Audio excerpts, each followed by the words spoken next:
Namaste to all. A very good evening. So I'm back with my new video on properties of charge. पहले थोड़ा topic को समझते हैं। इस topic से मतलब अगर पढ़ रहे हैं तो क्या कुछ पढ़ने वाले हैं इस टॉपिक के बारे में। हमें इस टॉपिक के दौरान ये पढ़ना है कि कोई चार्ज है अगर तो वो कैसे इंटरेक्ट कर रहा है किसी अदर मैटर से, किसी अदर चार्ज से, वो किस प्रकार से बिहेव कर रहा है, किस प्रकार की फिजिकल प्रॉपर्टीज़ है उस चार्ज का, इस बारे में कुछ बातें पढ़ेंगे। क्या कुछ सिद्धांत है चार्ज के, क्या कुछ लॉ फॉलो करता है चार्ज। तो ओवरऑल जो टॉपिक है वो कहीं ना कहीं यही बिहेवियर, गुण, इंटरेक्शन, प्रॉपर्टीज़, इस सब के बारे में पढ़ना है। अच्छा, एक और एग्जांपल लेते हैं समझने के लिए। मानिए कि आपका कोई फ्रेंड है, कोई फ्रेंड मिस्टर एक्स,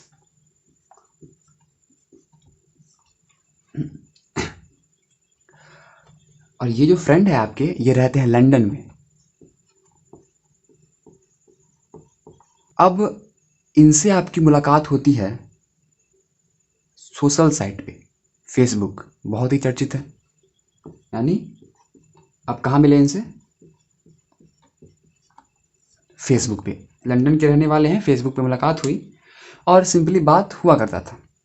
अच्छा, यानी कि आप कुछ बातें इस मिस्टर एक्स के बारे में आप जानते होंगे, ठीक।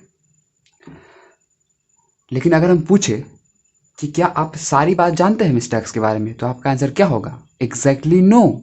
आपने तो बस बात किया है, और सिर्फ बात करने से किसी के बारे में सारी बात पता हो जाए, ये तो थोड़ा सा मुश्किल है। तो हम क्या कहते हैं कि अगर आपको मिस्टर एक्स के बारे में कुछ ज़्यादा बात जानना होगा, मतलब कि क्या पर्सनालिटी है इनका, कैसे चलते हैं, उठते हैं, बैठते हैं, बिहेवियर क्या है, किसी अदर ह्यूमन बींग से कैसे इंटरेक्ट करते हैं, जरा सा लिंक करने का कोशिश कीजिएगा चार्ज और इस एग्जाम्पल को। यानी कि हमको अगर मिस्टर एक्स के बारे में और बहुत कुछ जानना होगा तो कहीं ना कहीं हमें इस मिस्टर एक्स से मुलाकात करनी होगी, इस मिस्टर एक्स के पास जाना होगा, इस मिस्टर एक्स के कंफर्ट जोन में रहना पड़ेगा, और तब जान के हम कहीं और बहुत सारी बातें जान पाएंगे। फॉर एग्जांपल, अगर इसका बिहेवियर जानना है, इसका एटीट्यूड जानना है, इसका वे ऑफ स्टाइल जानना है या लिविंग स्टाइल जानना है, इट इज़ बहुत सारी बातें हैं। तो सबको जानने के लिए कहीं ना कहीं हमें इंटरेक्ट करना पड़ेगा, हमें कहीं ना कहीं कंफर्ट जोन में जाना पड़ेगा। चार्ज के साथ भी वही है, एकदम सेम। अगर कोई चार्ज रखा हुआ है, वैसे आपको हम बता दें कि चार्ज को स्मॉल क्यू या कैपिटल क्यू से रिप्रेजेंट करते हैं, ठीक है। तो मानते हैं कोई चार्ज है क्यू, स्मॉल क्यू। अब हमको इसके प्रॉपर्टी को स्टडी करना है कि कैसे ये, मतलब कि क्या है फिजिकल प्रॉपर्टीज़, कैसे इंटरेक्ट करता है, कैसे बिहेव करता है, किसी जगह पे डाल दे, रेस्ट में है तो कैसे बिहेव कर रहा है, मोशन में है तो कैसे बिहेव कर रहा है ना। तो हम डायरेक्टली पता नहीं कर सकते। आपको इसके पास इसी के स्पीसीज़ को ला के रखिए। कहने का मतलब, अगर कोई एक चार्ज है, अब इसको Q1 मान लेते हैं, तो इसके पास कोई चार्ज Q2 ला के रखिए और तब जाके चेक कीजिए इसके बिहेवियर के बारे में। 2-3 और चार्ज लाइए, फिर आपको नए नए प्रॉपर्टीज़ आते जाएंगे सामने। तो हम लोग एकदम शुरू से शुरू करते हैं। पहला पॉइंट देखिए, पहले कोई चार्ज लेते हैं Q। मैंने एक चार्ज Q ले लिया, ठीक। अब इनके प्रॉपर्टीज़ के बारे में पढ़ना है तो कहीं ना कहीं एक और एक्स्ट्रा चार्ज लेना पड़ेगा। लेके देखिए, अब कोई दूसरा चार्ज लेते हैं Q1, ठीक। अब मानते हैं ये दोनों चार्ज x डिस्टेंस पे रखे होंगे एक दूसरे से, कुछ डिस्टेंस दूर। आगे इसको मैंने पॉजिटिव माना है। अगर आप पॉजिटिव साइन कहीं दिखे तो यानी वो पॉजिटिव चार्ज है, नेगेटिव है तो नेगेटिव चार्ज है। मैंने अभी पॉजिटिव है, पॉजिटिव वैसे लिखते नहीं है, वो ऑटोमेटिकली अंडरस्टूड रहता है, पर फिर भी मैंने पॉजिटिव लिख दिया है। और ये भी क्या है, अभी फिलहाल पॉजिटिव है। तो जैसे ही मैं किसी दो पॉजिटिव चार्ज को, एक पॉजिटिव चार्ज मैंने लिया, अब इसके प्रॉपर्टी को पढ़ना था तो मैंने कोई दूसरा पॉजिटिव चार्ज इसके पास लाने की कोशिश किया। तो जैसे ही मैं इसके पास ला रहा था तो इन दोनों के बीच एक फोर्स लग रहा था, ठीक है। जैसे ही मैं इन दो चार्ज को एक दूसरे के पास ला रहा था तो इस दोनों के बीच एक फोर्स लग रहा था। मतलब मानो कि ये एक दूसरे को धक्का दे रहा हो, ये एक दूसरे को पास ना आने दे रहा हो, मानो कि बहुत ही पुरानी दुश्मनी चल रही है। यानी कि एक्सपेरिमेंटली देखिए, हम क्या देखें कि अगर कोई दो पॉजिटिव चार्ज पास आ रहे हैं तो क्या कर रहे हैं, रिपेल। Good, very nice. तो मैंने प्रॉपर्टी फर्स्ट का ए नंबर प्रॉपर्टी देखा भी, एक मैंने एक्सपेरिमेंट किया, दूसरा आते हैं बी पे। क्या करते हैं इस बार, मेरा तो ये चार्ज तो फिक्स ही रहेगा, ठीक। अब Q1 की जगह Q2 लाते हैं, दूसरा चार्ज, जो कैसा होगा, निगेटिव। मानते ये भी एक्स डिस्टेंस पे है, वैसे इस एक्स डिस्टेंस से मतलब नहीं है, बस लिख लेते हैं हम लोग। अब Q2 लाए, लेकिन इस बार इसका नेचर क्या है, निगेटिव, देखिए गौर से। और जब मैं अब जैसे ही इनको थोड़ा पास लाने की कोशिश किया तो मानो ये एक दूसरे को अपनी ओर खींच रहे हों, ठीक है। हाँ, समझ रहे हैं आप इस बात को। यानी कि पहला केस में जब मैं दो पॉजिटिव चार्ज को पास ला रहा था तो मानो वो एक दूसरे को धक्का मार रहे हो, दोनों सेम चार्ज को। लेकिन जब सेकंड केस में एक पॉजिटिव था और एक क्या था, निगेटिव, तो मानो दोनों को अट्रैक्ट कर रहे हो। यानी कि इससे क्या हमने पाया कि अगर एक पॉजिटिव चार्ज है और दूसरा उसकी जस्ट उल्टा चार्ज है तो दोनों क्या करते हैं, अट्रैक्ट। अब क्या करते हैं कि एक माइनस क्यू लेते हैं और एक माइनस क्यू, यानी कि दोनों सेम चार्ज, तो अब क्या होगा, रिपेल, ठीक। और फिर मैंने चौथे केस में क्या लिया, माइनस क्यू प्लस क्यू, क्या हो गया, अट्रैक्ट। यानी कि मैंने इस एग्जाम्पल से क्या देख रहा हूँ, यानी कि हम इस एग्जाम्पल से देख रहे हैं कि अगर कोई भी अगर चार्ज लाइक चार्जेस हैं, अगर लाइक चार्जेस हैं, लाइक मतलब एक ही तरह के, पॉजिटिव तो पॉजिटिव, निगेटिव तो नेगेटिव, तो इस केस में हमेशा मानो कि एक दूसरे से नफरत कर रहे हो, यानी कि सेम नेचर के। जैसे मानो एक क्लास में दो लड़का बहुत तेज है, पढ़ने में बहुत तेज है, तो शायद ही बनेगी दोनों की।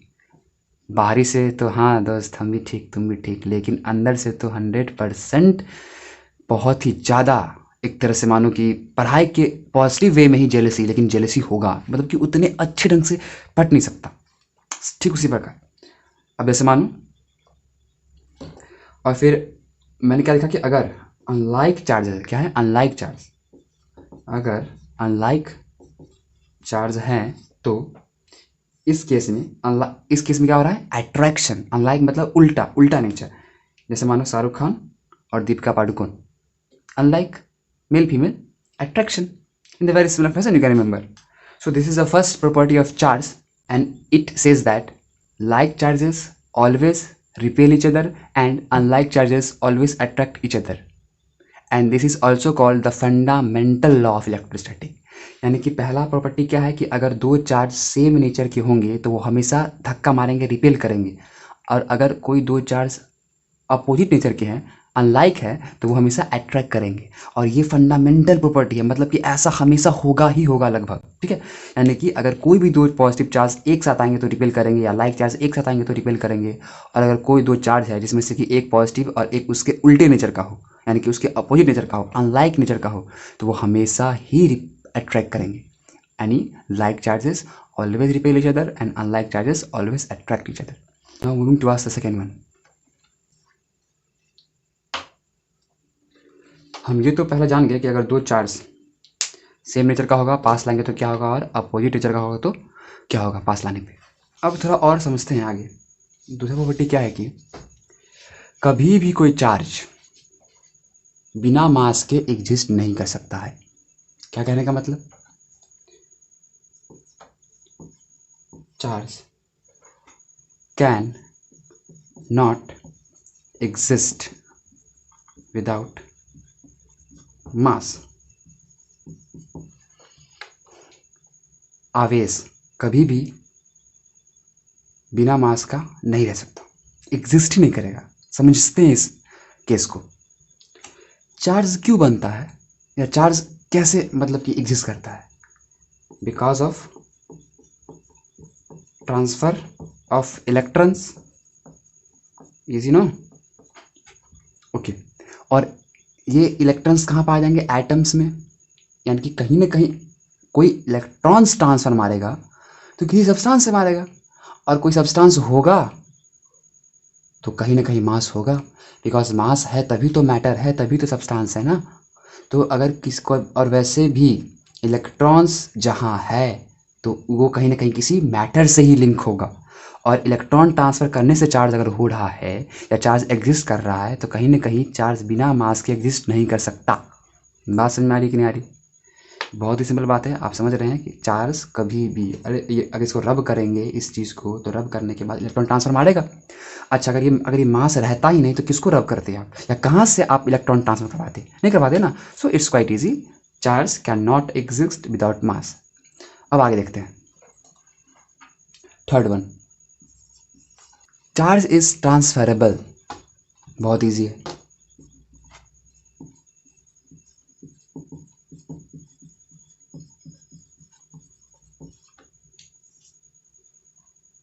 चार्ज को आप ट्रांसफ़र कर सकते हैं एक बॉडी से दूसरे बॉडी पे। चार्ज ट्रांसफ़र करने का मतलब क्या, कि अगर किसी एक बॉडी पे चार्ज है, मानते हैं क्यू चार्ज है किसी एक बॉडी पे, तो और एक बॉडी है जो कि न्यूट्रल, क्या है, न्यूट्रल। तो क्या चार्ज इस बॉडी से इस बॉडी पे ट्रांसफ़र हो सकता है? तो हाँ, हो सकता है। बहुत सारे मेथड है। आप अगर ये दोनों कंडक्टर है तो आप एक कंडक्टिंग वायर कनेक्ट कर दीजिए और चार्ज फ्लो कर जाएगा, या दोनों को चिपका दीजिए, चार्ज फ्लो कर जाएगा, है कि नहीं? तो चार्ज ट्रांसफरेबल है। हमको समझना क्या है कि चार्ज ट्रांसफ़र जब हो रहा है तो क्या क्या चीज़ें बदल रही है। कोई बॉडी है ए, कोई दूसरा बॉडी है बी, दोनों को रब किए, और रब करने के बाद मानिए कि 50 इलेक्ट्रॉन इस बॉडी से इस बॉडी पे ट्रांसफ़र कर गया, और अगर 50 इलेक्ट्रॉन ट्रांसफ़र कर गया है तो कहीं ना कहीं ये निगेटिवली चार्ज बॉडी हो चुका है और ये पॉजिटिवली चार्ज बॉडी हो चुका है। अब आपसे क्वेश्चन है, ज़रा सा पॉज करके आंसर देने की कोशिश कीजिएगा। क्वेश्चन क्या देखिए, which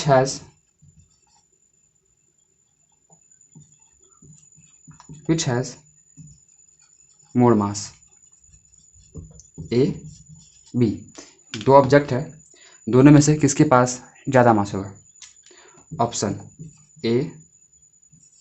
ए ऑप्शन है, option B, option C both. तो क्या लगता है क्या होगा आंसर? इसका आंसर क्या होगा? बी। कैसे? यही तो टॉपिक है, यानी कि चार्ज ट्रांसफरेबल है तो चार्ज ट्रांसफर हो रहा है तो क्या हो रहा है?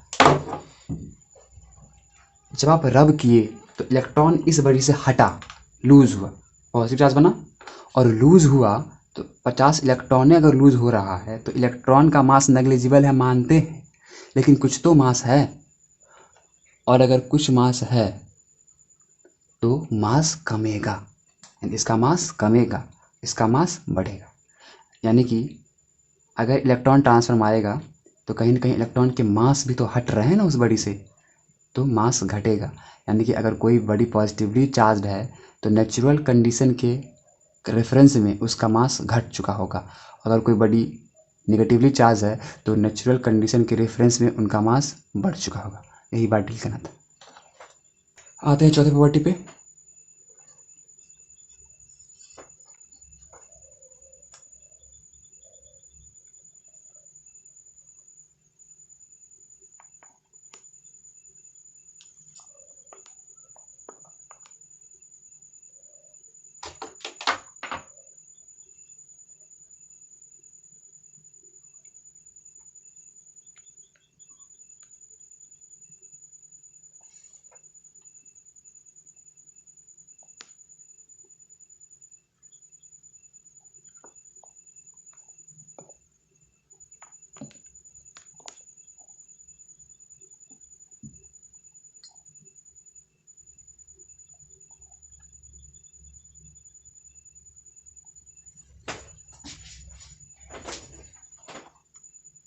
नेक्स्ट है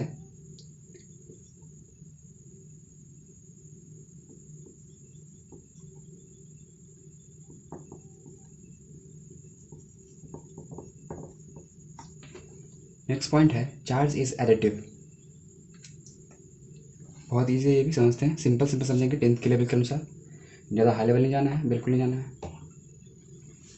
तो आइए देखते हैं चार्ज इज एडिटिव का क्या मतलब। और एक और इन्फॉर्मेशन दे दें कि जिन बच्चों का कुछ प्रॉब्लम आया है उनका सॉल्यूशन हम एक पर्टिकुलर वीडियो बना के दे दिया करेंगे, या अगर डायरेक्टली कमेंट्स में हो पाए तो मैं वहाँ भी दे दूँगा। Thank you. अब समझते हैं चार्ज इज एडिटिव, इस प्रॉपर्टी को क्या है इसका मतलब। हमने कहा था कि बहुत सारे चार्ज को जैसे जैसे पास लाएंगे आप, आपको नए नए प्रॉपर्टी मिलना शुरू हो जाएंगे। क्या करते हैं कि अब एक मानो कोई थाली है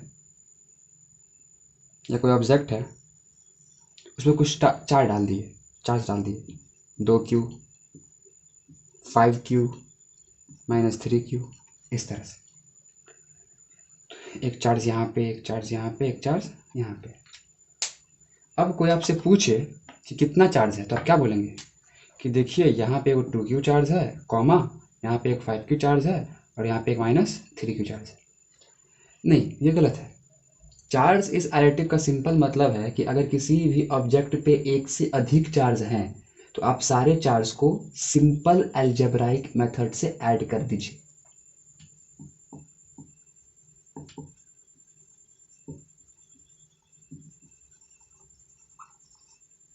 सिंपल अलजेब्राइक मेथड से ऐड कर दीजिए और वही उसका नेट चार्ज हो जाएगा। मतलब क्या, कि इस थाली में एक चार्ज है 2Q साइन के साथ, एक चार्ज है 5Q ऐड कीजिए, और एक चार्ज है -3Q ऐड करना है। ऐड का मतलब ये होता है, और चार्ज है -3Q तो उसका साइन लेंगे, तो 7Q -3Q नेट चार्ज क्या हो जाएगा 4Q। यस, यानी कि आप कह सकते हैं कि इस बड़ी पे कहीं ओवरऑल 4Q के बराबर चार्ज है। और यही बात है, सिंपल सी बात है कि अगर एक से अधिक चार्ज होंगे किसी भी ऑब्जेक्ट पे, किसी भी बॉडी पे, तो आप उसको सिंपल अलजेब्राइक मेथड से ऐड कर लेंगे। कहीं कोई टेंशन नहीं लेना है कि भाई यहाँ पे 5Q चार्ज है, यहाँ पे 2Q, यहाँ पे 3Q है, तो देखो ना यहाँ आपका चार्ज कुछ और ही है, यहाँ का कुछ और ही है, कैसे इसको मतलब कितना चार्ज होगा, ये तो यहाँ पे है तो यहाँ पे है, इस बॉडी पे फिर कैसे नापेंगे। तो बस सिंपल अलजेब्राइक मेथड से ऐड कर देंगे। अच्छा, इसका मतलब क्या हुआ, आप क्लास 9 में पढ़े हैं कि अगर कोई भी क्वांटिटी सिंपल अलजेब्राइक मेथड से ऐड हो तो वो कौन सा क्वांटिटी होता है। आंसर दीजिए पॉज करके, वीडियो को सोच के बताइए आंसर। वो क्वांटिटी होता है स्केलर क्वांटिटी। यानी कि इस प्रॉपर्टी से हम ये कह सकते हैं कि चार्ज कैसा क्वांटिटी है, एक स्केलर क्वांटिटी है। सो कंक्लूजन क्या है इस पॉइंट का,